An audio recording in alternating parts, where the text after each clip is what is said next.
आज का हमारा टॉपिक है बेटा सबसेट्स। दो एक्सरसाइज अपन ने कर ली 1.1 और 1.2। ये है सबसेट यानी कि सेट का पार्ट। सबसे पहले एक छोटा सा एग्जांपल दे देती हूँ कि भाई तुम 11वीं क्लास में पढ़ रहे हो। मान लो 11वीं का पहला अक्षर ई है। ई सेट हो गया आपकी क्लास के बच्चों का। मान लो आपकी क्लास में कुछ बच्चे हैं, उनका नाम ABCD वगैरह से अपना शुरू हो रहा है तो AB और भाई CD वगैरह, भाई मान लो 26 बच्चे हैं, अल्फाबेटिकली ले लो ABCDEFGHIJXY और Z। ये आपकी क्लास के बच्चे हैं। अब मैंने एक सेट बना लिया M, the students who studied maths in 11th। मेरी बात समझ आ रही है ना। ई जो सेट है ये तो 11th क्लास में पढ़ने वाले सभी बच्चों का है, और एम सेट है उन बच्चों का जो 11th में मैथ्स ले रहे हैं। अब मान लो कुछ सिलेक्टेड 5 बच्चे ले रहे हैं बस, केवल बी ने ले लिया, एच ने ले लिया, मान लो के ने ले लिया, और डब्ल्यू ने ले लिया, और वाई ने ले लिया। क्लियर है। अब एक बात पे ध्यान देना कि ये जितने भी मैथ्स पढ़ने वाले बच्चे हैं वो इसी सेट में से आए हैं। पक्का। मैं ऐसे कह सकती हूँ कि all elements of M are in set E, यानी कि M सेट के जितने भी एलिमेंट्स है वो E में है। भाई M को जो भी एलिमेंट बिलोंग कर रहा है, देखो B M को बिलोंग कर रहा है तो इसका मतलब B E सेट को भी बिलोंग कर रहा है। H अगर M को बिलोंग कर रहा है तो H E को भी बिलोंग कर रहा है। थोड़ा सा अगर हम बेस समझ लेंगे ना, K M को बिलोंग कर रहा है तो K E को भी बिलोंग कर रहा है, एंड सो। यानी E M का हर एलिमेंट अगर E में है, बात को समझियो, तो हम कहेंगे कि M is a subset of set E। भाई ये हमारा सेट E है, और ये जो M हमने बनाया है इसमें ये जितने भी एलिमेंट्स हैं वो सारे के सारे इसी में से आ रहे हैं। या दूसरी भाषा में कहूँ कि M का हर एलिमेंट E के अंदर है, तो हम कहेंगे कि M is a subset of set E, यानी उसी का पार्ट है। ठीक है। सब कॉन्टिनेंट इंग्लिश में बताऊं तो महाद्वीप और उपमहाद्वीप, है ना, और तहसील और उप तहसील है, डिवीजन और सब डिवीजन। अगर आप उसकी बात करो, डिस्ट्रिक्ट की बात करो, भाई डिवीजन इसमें होता है अपना, जैसे तहसील को इसको बोल देते हैं। तो मैं थोड़ा डिवीजन नहीं बता रही मैं ये, तो ये हो जाएगा सब डिवीजन। ये मैं थोड़ा नहीं बता रही, मैं तहसील और उप तहसील। ठीक है ना। यानी किसी चीज का कोई पार्ट हो तो सेट का पार्ट है तो वो क्या कहलाएगा, सबसेट कहलाएगा। तो अभी जो ये मैंने लिखा है ना कि M is a subset of set E, तो मैंने ये बताया था मैथ्स के अंदर इतनी बड़ी बड़ी बातें नहीं लिखते, हर एक का एक सिंबल ज्यादातर होता है। तो हम लिखेंगे M is a subset of E, यानी कि ये जो निशान है इसका मतलब है इज ए सबसेट ऑफ। अगर मैं ऐसे लिख दूं कि जैसे मैं लिख दूं कि ए आगे ले लिया मैंने, अगर मैंने ए को ऐसे लिख दिया ए, और मैंने ये निशान लगा दिया और बी, इस निशान का मतलब पूरा क्या पढ़ा जाएगा कि A is A subset of set B. समझ में आ गई बात। ये नीचे जो ये खालिस्तान ये जो मैं लगा रही हूँ ना, ये जो चीज है इसको थोड़ा सा, ये जो निशान है ना इसको थोड़ा सा यहाँ पर आपने ध्यान देना है कि ये जो ये निशान मिटाया है ना मैंने, इसका अलग मतलब होता है। जैसे इस निशान का अलग मतलब है और इसका अलग मतलब है, तो नीचे ये इक्वल टू मत लगा देना। क्लियर हो रही है मेरी बात। ये इक्वल टू मत लगा देना, इसका अलग मतलब है। अभी तो मैं केवल ये बता रही हूँ कि ए के कुछ सारे एलिमेंट्स अगर बी में है तो ए बी का सबसेट है, and B is super set of A. B is super set of, जो बड़े वाला है वो सुपर सेट कहलाएगा, छोटे वाला है वो सबसेट कहलाएगा। जैसे कि एग्जांपल ले लेते हैं, हम करते भी आ रहे, रियल नंबर्स का सेट है तुम्हारे पास। अब रियल नंबर्स हमें नहीं पता कहाँ से कहाँ तक होते हैं, इनफाइनाइट होते हैं। अब मैं नेचुरल नंबर्स ले लूं, 1 2 3 4 5, तो जितने भी नेचुरल नंबर है वो सब रियल में मिलेंगे। तो मैं ऐसे कह सकती हूँ कि natural is the subset of real numbers. वो ध्यान से देखियो। अब मैं होल नंबर्स ले लूँ, नंबर सिस्टम शुरू में हमने किए भी है हर क्लास में, 0 1 2 3। अब इसमें कौन सा सेट किसका सबसेट है, ये चीजें हम 9वीं में पढ़ते आ रहे हैं। कौन सा सेट किसका सबसेट है, नेचुरल और होल में बताना है कि एन और डब्ल्यू में से कौन सा किसका सबसेट है। Very good, natural number whole number का सबसेट है, क्योंकि जितने भी नेचुरल नंबर हैं सारे के सारे होल नंबर में हैं। 4 भी 5, ये बात आती थी कि सभी प्राकृत संख्या पूर्णांक है या सभी पूर्णांक प्राकृत संख्याएं हैं, ऐसे आती थी ना। तो सभी जो नेचुरल नंबर्स हैं वो होल नंबर्स में मिलेंगे। तो ये जो नेचुरल है ये होल का सबसेट है। क्या होल नंबर्स नेचुरल का सबसेट है? नहीं है। क्यों नहीं है? क्योंकि जो होल नंबर्स में जो जीरो है ना, अभी तो इसको लॉजिक को पकड़ना कि जीरो जो है वो होल नंबर को तो बिलोंग कर रही है, लेकिन जीरो जो है वो नेचुरल नंबर को बिलोंग नहीं कर रही। किसी सेट का हर एलिमेंट अगर दूसरे सेट के अंदर है तो वो पहले वाला सेट उस दूसरे वाले सेट का सबसेट कहलाता है। अगर एक एलिमेंट भी ऐसा रह जाए, अभी पहले मैं इसको लिख दूं कि W is not a subset of N, ये नॉट ए सबसेट का निशान लगा दिया मैंने। अभी मैंने तुम्हें एग्जांपल दिया कि भैया ये बच्चे जो है मैथ वैथ पढ़ रहे हैं, और यहीं पे एक बार फिर आ जाओ, यहीं पे एक बार फिर आ जाओ, तो एक एलिमेंट और एक्स्ट्रा इसके अंदर डाल दूं। मैं इसके अंदर कोई अल्फाबेट, तो मैंने सारे ले लिए, अल्फा डाल दूं, अल्फाबेट से अल्फा याद आ गया। एम सेट के अंदर मैं अल्फा डाल दूं, मतलब 1 2 3 4 और 5 एलिमेंट्स तो पहले से थे, छठा मैंने ये डाल दिया। तो क्या अब एम ई का सबसेट है? क्यों नहीं है? हाँ, ये जो अल्फा नाम का बच्चा है ये ई में तो है ही नहीं, 11th का तो बच्चा ही नहीं है, तो इस केस में एम जो है वो सबसेट नहीं होगा ई का, अगर मैं यहाँ अल्फा डाल देती हूँ तो। लॉजिक समझ में आया? बात पकड़ में आई कि एक सेट का हर एक एलिमेंट उस दूसरे सेट में होना चाहिए, तो पहला सेट दूसरे का क्या हो जाएगा? सबसेट हो जाएगा। ठीक है, तो ये है मेन सबसेट की डेफिनेशन और ये है इसका लिखने का तरीका। अभी हम रियल नंबर्स पे बात कर रहे थे कि भाई अगर ये रियल नंबर्स का सेट है तो नेचुरल नंबर भी रियल का सबसेट है और नेचुरल नंबर होल नंबर का सबसेट है। और मैं ऐसे भी कह सकती हूँ कि होल नंबर्स भी रियल का सबसेट है। ऐसे ही होल नंबर्स के बाद क्या आ जाते हैं? इंटीजर्स, पूर्णांक। तो जो जितने भी इंटीजर्स हैं वो भी रियल नंबर्स का सबसेट है, और जितने भी नेचुरल नंबर्स हैं वो भी इसका इंटीजर्स का। देखो हम किस ऑर्डर में लिखा करते, जब छोटी क्लास में पढ़ा करते, मैं पढ़ाती थी तुम्हें, तो पहले मैं पूर्ण प्राकृत लिखवाती थी, फिर पूर्ण, फिर पूर्णांक, और फिर रैशनल, और फिर रियल जाता था, इरेशनल भी आते थे। तो इसको अगर मैं एक सीक्वेंस में तुम्हें लिखूं तो नेचुरल नंबर होल नंबर का सबसेट है, होल नंबर्स इंटीजर का, इंटीजर्स रैशनल नंबर का, और रैशनल नंबर्स रियल नंबर्स का सबसेट है। क्यों? क्योंकि जितने, अब इसको थोड़ा और ध्यान से हम देखेंगे कि नेचुरल होल का ही सबसेट नहीं है, नेचुरल इंटीजर का भी सबसेट है, नेचुरल रैशनल का भी सबसेट है, और नेचुरल रियल का भी सबसेट है। इसी तरह होल नंबर्स इंटीजर का भी सबसेट है, रैशनल का भी सबसेट है। जितने भी होल नंबर्स है वो इंटीजर में भी हैं, जितने होल नंबर्स है वो रैशनल में भी है, और जितने होल नंबर्स है वो रियल्स में भी है। समझ में आ रही मेरी बात? जितने इंटीजर्स है वो रैशनल में भी है और रियल में भी है, तो दोनों का सबसेट। और जितनी परिमेय संख्याएं हैं, रैशनल नंबर है, वो रियल में भी है। तो ये एक चेन चलती चली जाएगी। ये सबसे छोटा, इसका हम एक ऐसा डायग्राम भी बनाते थे, बच्चों को पहले सिखाया करते कि चेन सी बना के, ये देखो ये हो गए नेचुरल नंबर्स, मैं भी सिखाती हूँ।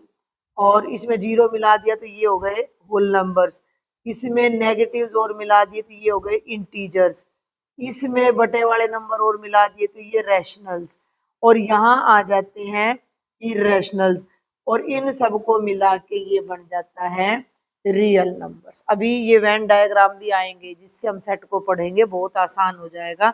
तो मेन अभी आपने ये समझना है कि सबसेट क्या है। तो ये देखो कि A is said to be a subset of B, A को बी का सबसेट कहेंगे। बस ये बात याद रखनी है, if every element of A is also an element of B. अब इसको ना नोटेशन में लिखते हैं, थोड़ा सा मैं इसको मैथ्स की भाषा में आपको समझाऊंगी, वो अब आपने ध्यान देना है कि A is A subset of B if x belongs to A implies x belongs to B। इतनी सी भाषा है, बस केवल इतनी सी भाषा है, इसमें केवल if के अलावा कोई इंग्लिश का शब्द इस्तेमाल नहीं करा है। इसको समझना है। इसको अगर मैं ट्रांसलेट करूं तो A इज ए या A is called a subset of B, A को बी का सबसेट कहा जाएगा इफ, इस बात को पढ़ना कि x belongs to A, if for each x belonging to A, या हम कहेंगे कि if each element of A, ऐसे करो इसको, बल्कि थोड़ा आपको और भी आसान रहेगा। इफ फोर को भी हटा दो, if each element of A, if each element of A belongs to set B। ठीक है, क्लियर हो गया। अब ये प्रूव करते हैं ना जब इनकी ज्यादा जरूरत पड़ती है। हमारे तो एनसीईआरटी में तो जो क्वेश्चन है ना वो बड़े आसान है, वो हम आसानी से कर लेंगे। अब यहाँ एक बात और आ जाती है कि भाई ए का तो सारे एलिमेंट बी में है। अगर मैं ऐसे कह दूं कि भाई ए के तो सारे एलिमेंट बी में है, यानी ए तो बी का सबसेट है, और भैया बी के सारे एलिमेंट ए में है, यानी बी ए का सबसेट है, ऐसा कब हो सकता है? ए के तो सारे एलिमेंट बी में हो और बी के सारे एलिमेंट ए में हो। दिमाग लगाओ थोड़ा सा कि ऐसा कब हो सकता है। भाई ए के सारे, ए बी का सबसेट है, यानी ए के सारे एलिमेंट्स बी में। मान लो ए के अंदर मैं ले लूं ए बी सी डी, वो सब के सब बी में है, तो बी के अंदर ए बी सी डी तो पाएगा ही पाएगा, पाएगा ही पाएगा। कुछ और भी हो सकता है, मान लो कुछ हो, ब्ला ब्ला कुछ भी। लेकिन अब हमने यूं भी कह दी कि भैया बी के भी सारे एलिमेंट्स ए में है, ए के अंदर तो ऑलरेडी 4 एलिमेंट है, तो बी में भी इसका मतलब यही 4 एलिमेंट है। और इससे क्या कंक्लूजन निकलता है कि ए और बी दोनों और कुछ नहीं है बल्कि बराबर है। तो ये भी एक बहुत इंपॉर्टेंट रिजल्ट होता है सेट्स में कि अगर एक बी का सबसेट है और बी भी ए का सबसेट है, तो इसका एक ही मतलब है कि वो दोनों आपस में बराबर हैं। ये जो मैं ब्लॉक बना के स्टार लगा रही हूँ ना, ये इंपॉर्टेंट रिजल्ट्स हैं जिन्हें आपने अपनी नोटबुक में नोट कर लेना है। आपकी बुक में भी मिलेगा कहीं। पहले तो ये देखो एक बार कि A is A subset of B whenever a belongs to A, तो ए बी को बिलोंग कर जाए। और ये जो निशान लगाते हैं ना ये वाला, इसका मतलब है इम्प्लाइज। इम्प्लाइज का मतलब अगर ऐसा है, अगर ऐसा है तो ऐसा होगा। अगर लेफ्ट में कुछ बात हो रही है तो उसकी वजह से राइट में ये बात होगी। ठीक है, समझ में आ रही मेरी बात? तो ये तो इम्प्लाइज का सिंबल हो जाता है। तो ये मैंने अभी बता ही दिया कि A is A subset of B if x belongs to A implies x belongs to B. ये राइट साइड में मैंने बता दिया है। तो ये सारी बातों को ये बार बार रिपीट करके लिख रहा है कि A is A subset of B is A subset of A implies A is equal to B. इन छोटी छोटी चीजों को ना अपना थोड़ा सा हाईलाइट कर लिया करो इस तरह से अपनी किताब के अंदर। इसको हाईलाइट कर लिया, इसको हाईलाइट कर लिया, इसको हाईलाइट कर लिया। अब इनको जब तुम हाईलाइट कर लोगे, ये इसकी डेफिनेशन आ गई, A is A subset of B if B is an element of A implies, if A is an element of B A implies A is an element of B. तो ये जब तुम रिवीजन करोगे तो तुम्हें थोड़ा सा सुविधा हो जाएगी भाई इसको रिवाइज करने में कि मुझे क्या क्या चीजें पढ़नी है और क्या क्या चीजें छोड़नी है।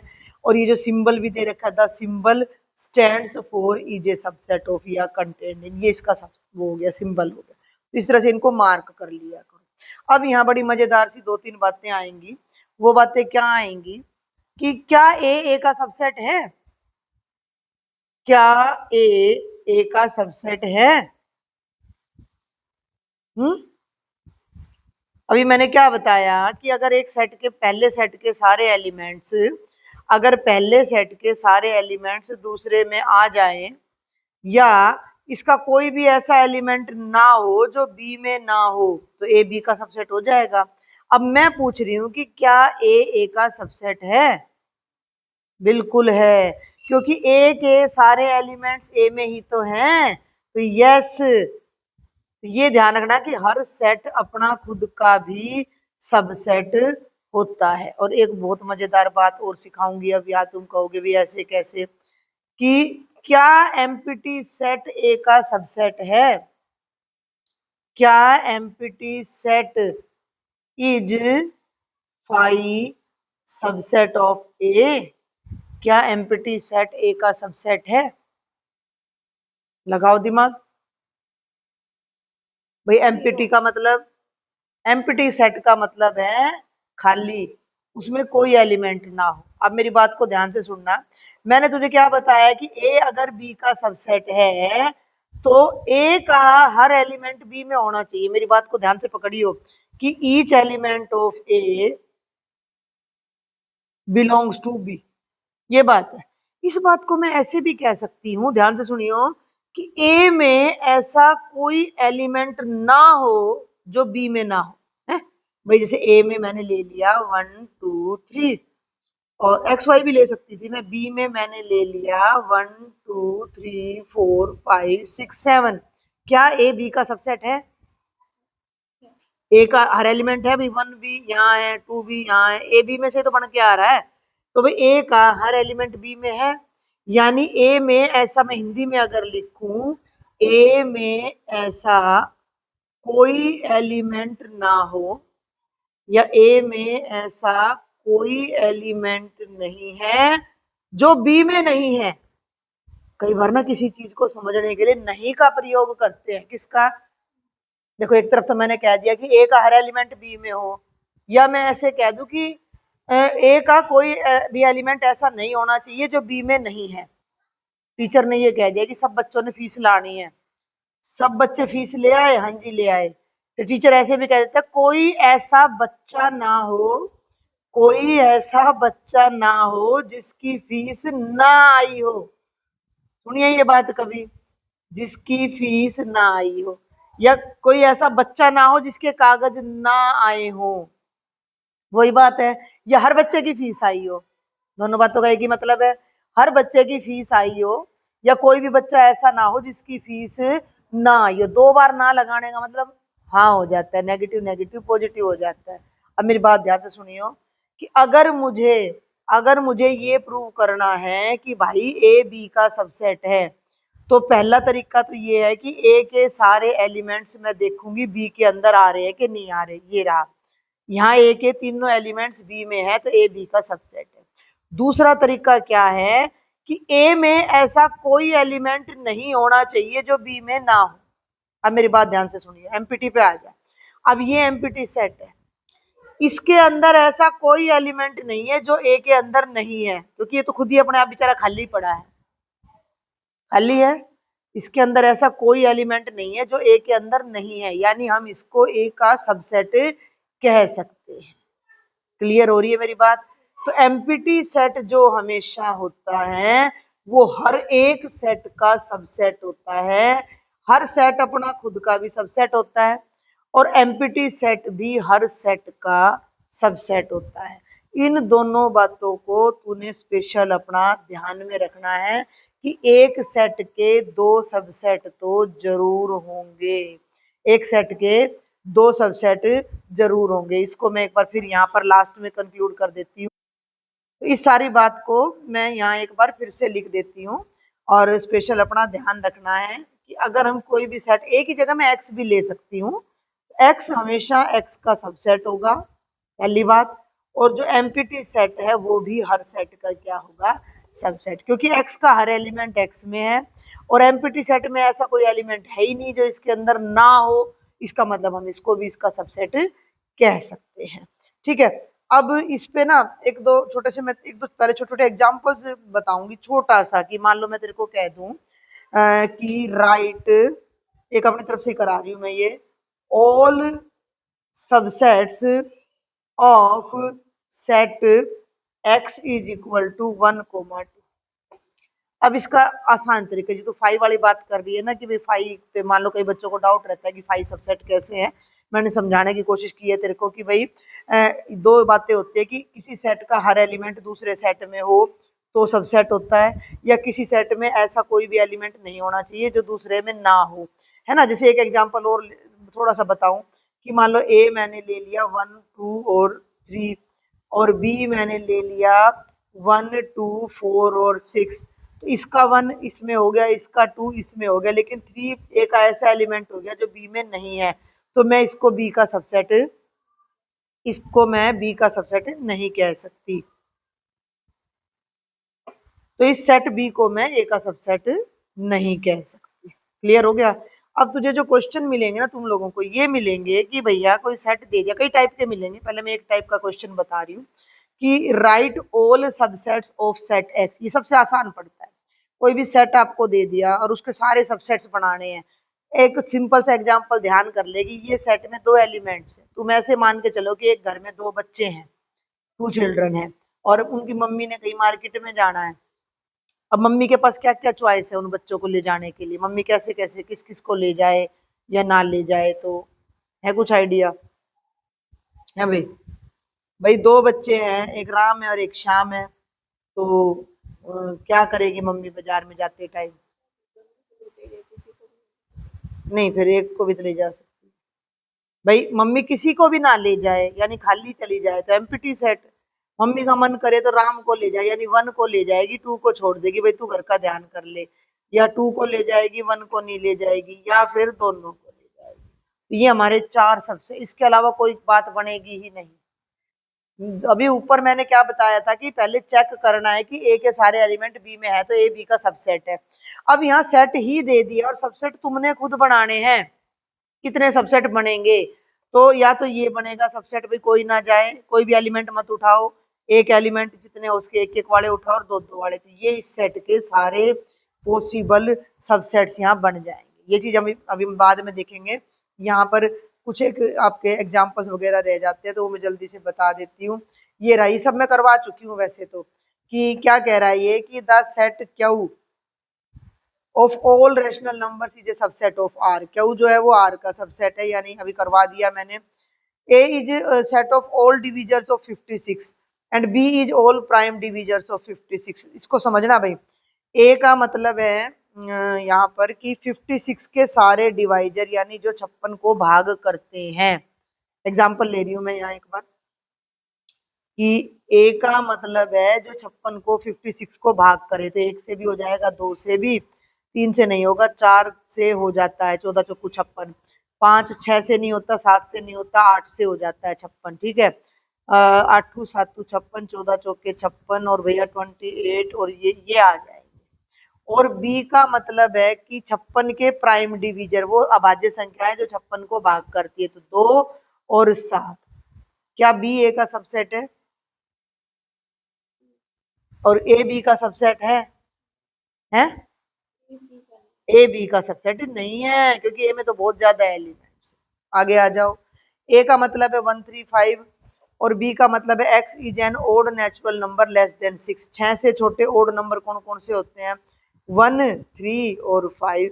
ये तो दोनों ही बराबर हो गए। ए बी का सबसेट हो गया, बी ए का, तो दोनों आपस में क्या हो गए?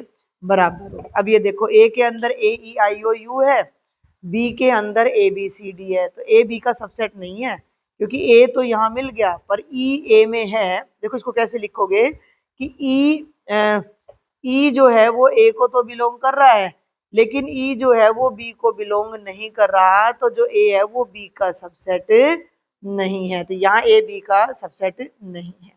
अब यहाँ एक बहुत ही इंपॉर्टेंट बात और है कि अगर ए बी का सबसेट है, ध्यान से देखना कि प्रॉपर सबसेट आएगा कि A is a subset of B, लेकिन ए बी के इक्वल नहीं है, तो A is called proper subset of B.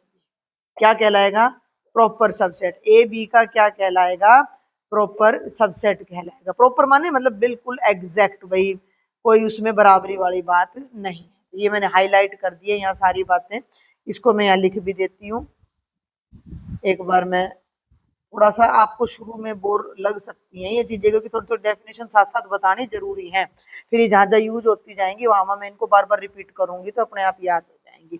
कि अगर ए बी का सबसेट है और ए बी के इक्वल नहीं है, तो A is called proper subset of B, otherwise वो क्या कहलाता है, इम्प्रॉपर सबसेट।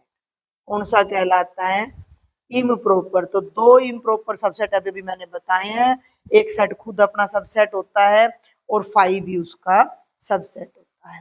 एक और बात आती है, if A is A set that has only one element is called a singleton set. Singleton set पहले नहीं बताया था मैंने, जब हमने इक्वल सेट्स और ये सब किए थे, तब शायद मेरे माइंड से स्किप हो गया होगा। तो ये मैं बता दूं आपको कि सिंगलटन सेट, सिंगल माने एक, एक सिंगल माने अकेला, तो सिंगलटन सेट माने जिस सेट में एक ही एलिमेंट हो, वो सिंगलटन सेट हो जाता। खत्म। अब एक आधा एग्जांपल देखेंगे, यहाँ तक की बात समझ आई है, मैं रिपीट करूं पक्का? एक बार इसको रिवाइज कर लेना, कोई डाउट हो कोई क्वेरी हो तो मेरे से पूछ लेना।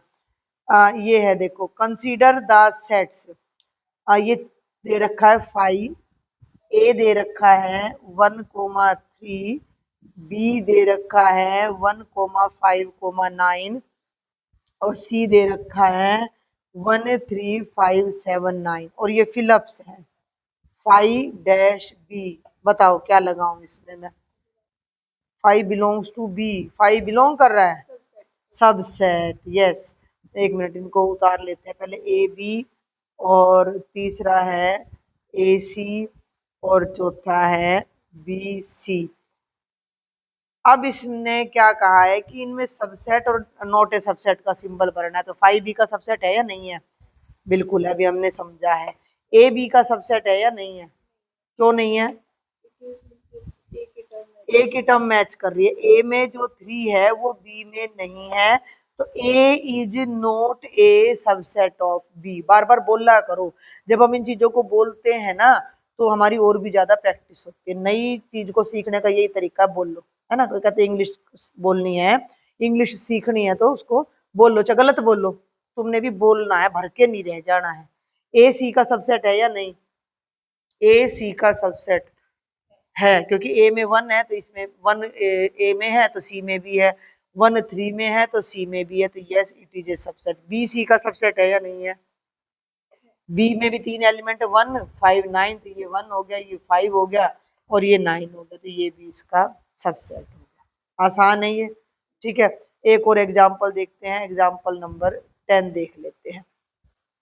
ये देखो, 10th एग्जाम्पल क्या कहता है कि भैया लेट ए है, ए ई आई ओ यू यानी वोवल्स हैं, वोवल्स हैं, तो ए का मतलब हो गया वोवल्स का सेट, ये इंग्लिश भी अच्छी हो जाएगी आपकी यहाँ। और बी का मतलब हो गया A B C D, B का मतलब हो गया ए बी सी डी। अब ये पूछ रहा है is A subset of B, is A subset of B? क्यों नहीं है?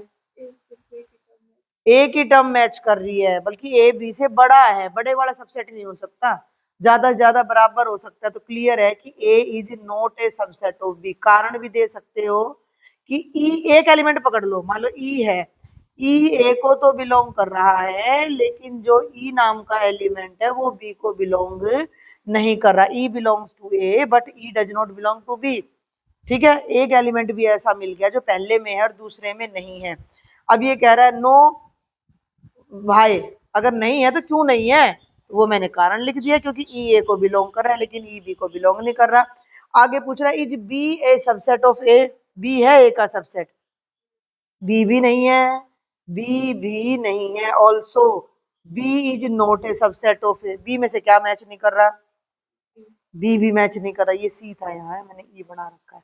बी के भी बहुत सारे एलिमेंट्स मैच नहीं कर रहे, क्योंकि बी को बिलोंग कर रहा है, लेकिन जो बी है वो ए को बिलोंग नहीं कर रहा, तो बी जो है वो भी ए का सबसेट नहीं है। तो जरूरी नहीं है कि दो सेट दे रखे तो कोई सा किसी का सबसेट होएगा ही होएगा, बिल्कुल भी नहीं होएगा। और एक लास्ट 11th एग्जाम्पल और ले लेते हैं, तो थोड़ा सा एक टॉपिक हमारा कवर हो जाएगा। कि ध्यान देना, ये न्यूमेरिकल नहीं है। Let A B and C be 3 sets, कोई 3 सेट है, पता नहीं कौन कौन से हैं। ए सेट बी को बिलोंग कर रहा है, इस बात को पकड़ना कि सेट ए सेट बी को बिलोंग कर रहा है, बी सी का सबसेट है और बी सेट सी सेट का सबसेट है। पहले एक एग्जांपल बना लेते हैं, फिर क्वेश्चन को पकड़ेंगे। ये क्वेश्चन बच्चे अटक जाते हैं। Is it true that A is A subset of C if not given example. A set B set को बिलोंग कर रहा है। सेट में सेट आ रहा है, ए के अंदर कोई भी एलिमेंट ले लो, मान लो ए ले लो, और बी के अंदर बी, ए बी को बिलोंग कर रहा है तो बी के अंदर कोई सेट भी आएगा। बी को मैं ले लू मान लो एक्स, ए और वाई। ध्यान से सुनिए मेरी बात, ठीक है, ध्यान से सुनना। तो बी के अंदर ये जो एलिमेंट था ए, वो ये आ गया यहाँ पे, तो पहली बात ठीक होगी कि जो ए है वो किसको बिलोंग कर गया, बी को। अब दूसरी बात क्या कहता है कि बी सी का क्या है, सबसेट है। बी सी का सबसेट है, तो हमने मान लिया कि सी को और भी बड़ा लेना पड़ेगा। अब बी के अंदर 3 एलिमेंट है तो सी में कम से कम 3 तो लेने पड़ेंगे, ये तीनों तो लेने ही पड़ेंगे। मेरी बात समझ रही है ना, क्योंकि बी सी का सबसेट है। बी जो है वो सी का सबसेट है, तो बी के सारे एलिमेंट्स सी में होने चाहिए। अब मैं बी में पहले ही 3 एलिमेंट लेके बैठी हूँ, तो सी में कम से कम 3 तो आने चाहिए। 4 भी हो जाओ, 5 भी हो जाओ, और चाहे 10 भी हो जाओ। तो बी के अंदर मैं सी के अंदर एक्स ले लेती हूँ, जेड ले लेती हूँ, वाई ले लेती हूँ, और सेट ए भी ले लेती हूँ। बी का हर एलिमेंट सी में हो गया, यानी कि B is a subset of C भी हो गया। अपनी दोनों बातें प्रूव होगी। ए बी सी का सबसेट हो गया, सुन रहे हो, और ए बी को बिलोंग कर गया। क्लियर है, ए बी को बिलोंग कर गया और बी सी का सबसेट हो गया। यहां तक बात समझ में आई है।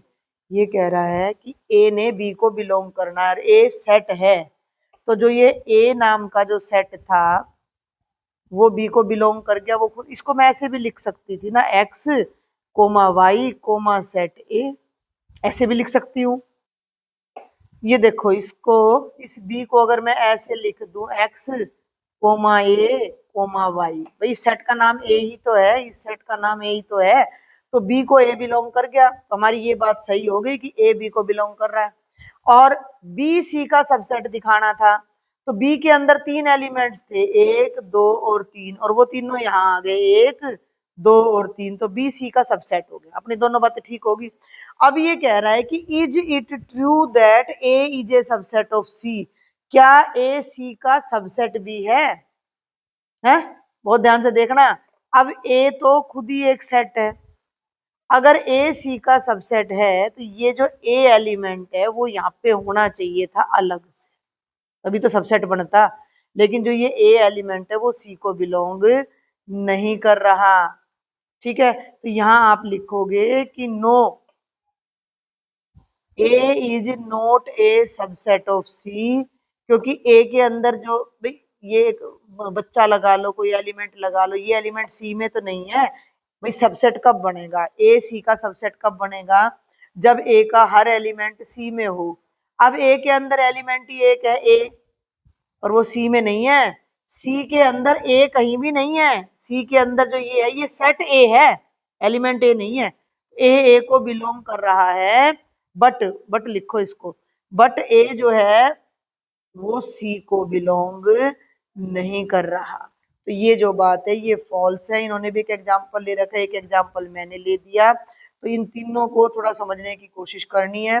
इससे आगे जो ये टॉपिक चल रहा है ना, ये मैं करवा चुकी हूँ, एन जेड क्यू, और ये सारा देखो टॉपिक का नाम क्या है, subsets of real numbers. Real numbers के सबसेट मैंने बता दिए। देखो ये जो चीज मैं तुम्हें पीछे बताया था वो ये आ गया। N is A subset of Z, Z Q का है, क्यू आर का है। टी किसको ले रहा है, टी में सारे रियल आ गए, तो सारे रियल्स में रैशनल भी आ जाते हैं और इरेशनल, ठीक है, तो वो हम यहाँ नहीं लेंगे। तो ये यहाँ तक का टॉपिक आपका कवर हो जाता है, ये एग्जाम्पल्स हो जाते हैं। पहले तो इसको बहुत अच्छे से, जो बच्चे वीडियो देख रहे हैं उन्होंने भी और आपने भी पहले तो इसको अच्छे से करना है, ठीक है। और इसके बाद अगर करना चाहो कोई बच्चा, कोई भी आप भी करना चाहो, तो इसका पहला दूसरा और तीसरा ये चीजें आप कर सकते हो। अगर आप चाहो तो इसका पहला दूसरा और तीसरा, और वैसे तो हो तो सकता है चौथा भी, तो इनको ट्राई कर लेना, आगे मैं बताऊंगी इनको बात, ठीक है। चलें अगले वीडियो में देखते हैं।